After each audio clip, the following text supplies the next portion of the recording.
Which shoes are the best? 4 shoes, 1K, all out in each, all to see which is the fastest super shoe to get you your fastest time on race day. Now, Andy and Jess have already done this before. We've had so many requests to do more shoes with average runners like ourselves. That's why we're here. Let's get into it. Coming up, we'll be comparing the following: Adidas Adizero Adios Pro 3, Hoka Cielo X1, Brooks Hyperion Elite 4, Kiprun KD900X LD. And based on your feedback, this time we've done a benchmark test in non-carbon plated shoes. We each did a flat out kilometre, Tom in the New Balance 1080 V13 where he got 4 minutes and 59 seconds. I wore the Nike Pegasus 41s and got 3 minutes and 56 seconds. Well, if I thought I was close to a sub 20 minute 5K, there goes all the hopes of that one. Are you looking for a brand new pair of race day shoes, or is there a brand that you always stick to? Let us know, and watch out Andy and Jess, we're coming for your 1K times. Oh yeah. Okay, shoe 1, kilometre 1, and we are testing the Adidas Adizero Adios Pro 3s. Let's go. Okay, so the Adidas Adizero Adios Pro 3s. Bit of a mouthful of a name, but what a shoe. Yeah, these surprised me. When I first put them on, they felt wobbly, but then when I started running and got up to pace, they felt super firm and fast. This shoe has multiple carbon rods in it to give you the speed and energy return.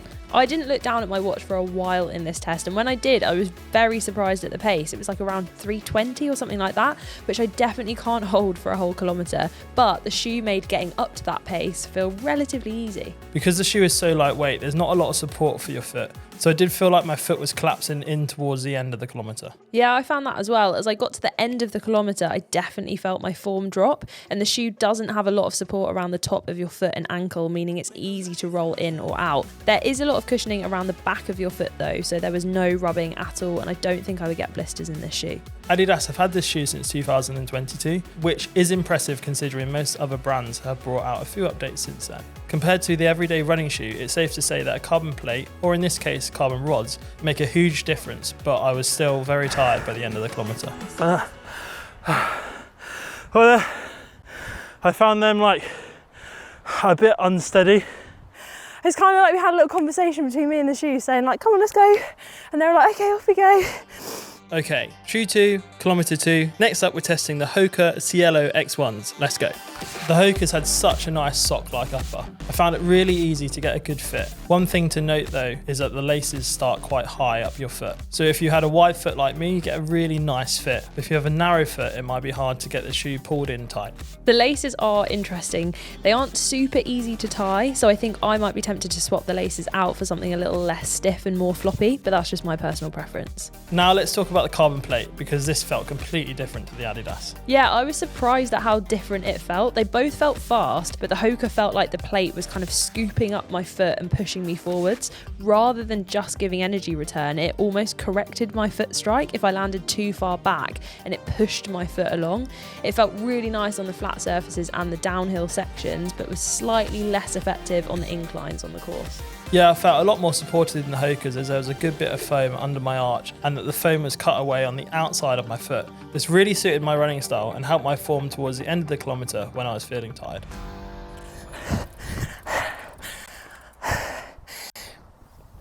The plate feels like it's in a totally different place, to the point where it almost felt too fast at the start and then very interesting at the end. There's a level where speed and has to be sacrificed to confidence to stability, and that's what I think this is here.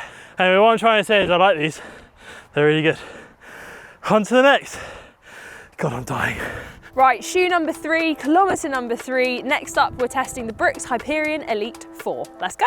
The Brooks felt so different from the rest of the lineup. I would describe these as more of a traditional racing flat with an added carbon plate. They don't look quite as crazy as some of the other carbon plates in the market. I did appreciate how light the upper was though. It was super light and breathable. The silhouette of the shoe was quite simplistic. I would say that this shoe is more suited to a narrower foot, but the upper is super light and stretchy, so it might fit a wider foot if needed. Once I got running in these, they felt far less aggressive compared to the other shoes, so it took a lot of effort to reach the same speeds. Yeah, I had the same experience. I didn't feel quite as explosive from the off, so I was working really hard to get up to speed. As a heavier runner, I really appreciate a good amount of foam as the foam compresses. I'd like to see more foam around the toe and forefront in the next update to this shoe, as I think that would make a big difference. One thing I would say is that these shoes would be perfect for a marathon where there are lots of turns or the ground isn't super smooth. If you want a stable pair of shoes, these felt really nice and secure, even at the end of the kilometre when I was really tired.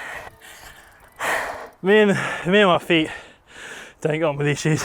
It's totally different, which is why it's so important to test out shoes like this, because you are going to have one, maybe no super shoes in your running lineup, and every single super shoe on the market is so different. It's so important to get them on your feet to test out. Okay, kilometre 4, shoe 4, the Kiprun KD900X LD. Let's go. Biggest surprise of the day for me were the Kiprun shoes. Having tried the previous version of these, the foam is so much softer and feels really nice. Yeah, it feels like there's a lot of cushioning around the back of your foot, which felt really nice for warming up in, but then getting up to speed, it felt like I unlocked a new gear in the shoes. Yeah, the plate feels very fast once you get going. I didn't sign up for challenges like this when I joined TRC, but actually this kilometre felt lush. What a compliment. This shoe is by far the cheapest on test, which we have to talk about, but it really holds its own. And if you are curious about the world of carbon plates, but you don't want to spend hundreds and hundreds of pounds on your first pair, these are a really nice option. Similar to the Brooks, these are a very stable feeling shoe, so great for a longer distance race like a marathon. But will they be the fastest on the test?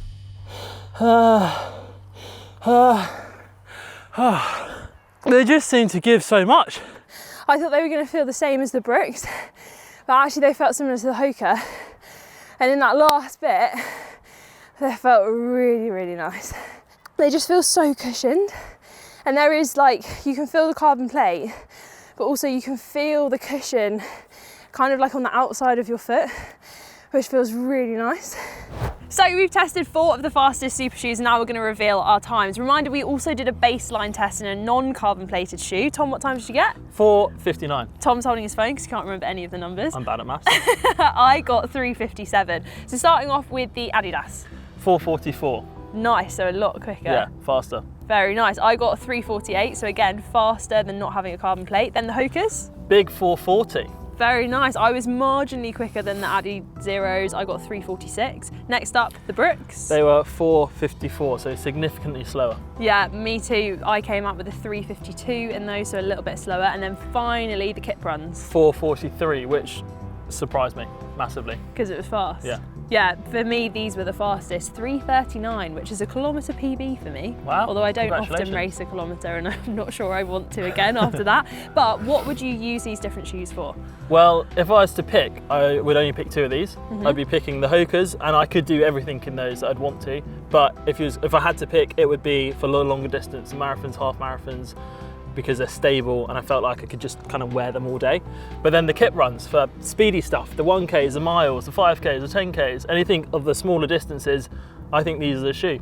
Nice. I'm going to sit on the fence because I would use all of these in very different situations. That Adidas I'd probably use for faster races like 5K and under. Then the Hoka I would use for maybe 10Ks, half marathons, slightly longer distances. And then both of these I would use for long distances.